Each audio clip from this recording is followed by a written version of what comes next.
Alright guys, today we're going to talk about how to light a pilot on a Robert Gordon Appliance Corp burner. You guys can see it's an old style, old fashioned burner. It's pretty straightforward. You see this right over here? It says pilot on. Want to make sure this arrow is facing the pilot position.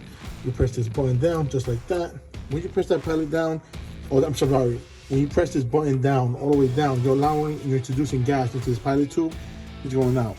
So what you want to do is hold the button just like this. At the same time, you're lighting up that pilot inside. Hold this camera for me. So when you're doing this, basically you're gonna hold the button just like that, and like this.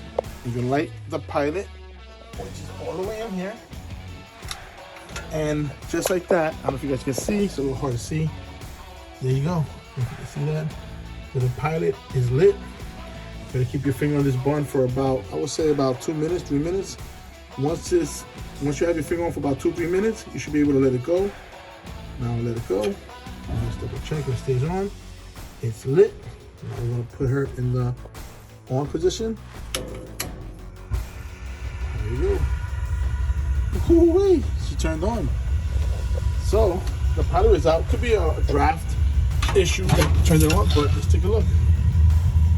Alright guys, a fire.